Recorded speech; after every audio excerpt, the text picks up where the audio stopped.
গাজায় মুসলমানদের ওপর ইসরায়েলের গণহত্যার বিরুদ্ধে জামালপুরের মাদারগঞ্জে মানববন্ধন ও প্রতিবাদ সমাবেশ এবং বিক্ষোভ মিছিল অনুষ্ঠিত হয়েছে। জামালপুর জেলা প্রতিনিধি মোহাম্মদ আলী জিন্না জানান, শনিবার সকালে আহলে হাদিস আন্দোলন বাংলাদেশ ও বাংলাদেশ আহলে হাদিস যুব সংঘ মাদারগঞ্জ উপজেলা শাখার আয়োজনে বালিজুরি কেন্দ্রীয় শহীদ মিনার প্রাঙ্গণে এই মানববন্ধন অনুষ্ঠিত হয়। আহলে হাদিস আন্দোলন বাংলাদেশ জামালপুর দক্ষিণ সাংগঠনিক জেলা শাখার সভাপতি অধ্যাপক বজলুর রহমানের সভাপতিত্বে ও আলাওয়ান স্বেচ্ছাসেবী মাদকমুক্ত নিরাপদ রক্তদান সংস্থার সভাপতি মাওলানা আব্দুল আলিমের সঞ্চালনায় এ সময় বক্তব্য রাখেন আহলে হাদিস আন্দোলন বাংলাদেশ জামালপুর দক্ষিণ সাংগঠনিক জেলা শাখার সেক্রেটারি শাইখ কামরুজ্জামান বিন আব্দুল বারী, বাংলাদেশ জামায়াত আহলে হাদিস জামালপুর জেলা শাখার ভারপ্রাপ্ত সভাপতি অধ্যক্ষ বদিউজ্জামান তালুকদার, আহলে হাদিস আন্দোলন বাংলাদেশ মাদারগঞ্জ উপজেলা শাখার সভাপতি আবু মুসা আনসারি, যুব বিষয়ক সম্পাদক অধ্যাপক বুলবুল আহমেদ, বাংলাদেশ আহলে হাদিস যুব সংঘ জামালপুর দক্ষিণ জেলা শাখার সভাপতি মাসুদ বিন আবদুল্লাহ ও সাধারণ সম্পাদক মাওলানা সুলতান মাহমুদ, সাংগঠনিক সম্পাদক আব্দুল বিন সলিমুদ্দিন, প্রচার সম্পাদক মাওলানা আলামিন,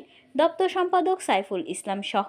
জেলা আন্দোলনের নেতা আনিসুর রহমান ও ইউসুফ আলী সহ আরও অনেকে। শুরুতেই পবিত্র কোরআন তেলাওয়াত করেন বাংলাদেশ আহলে হাদিস যুব সংঘ মাদারগঞ্জ উপজেলা শাখার সাধারণ সম্পাদক হাফেজ নাজমুল ইসলাম খান। এরপর মানববন্ধন শেষে বিক্ষোভ মিছিল হাই স্কুল মোড় হয়ে বালিজুরি চৌরাস্তা মোড় ভায়া থানা মোড় হয়ে শহীদ মিনারে শেষ হয়।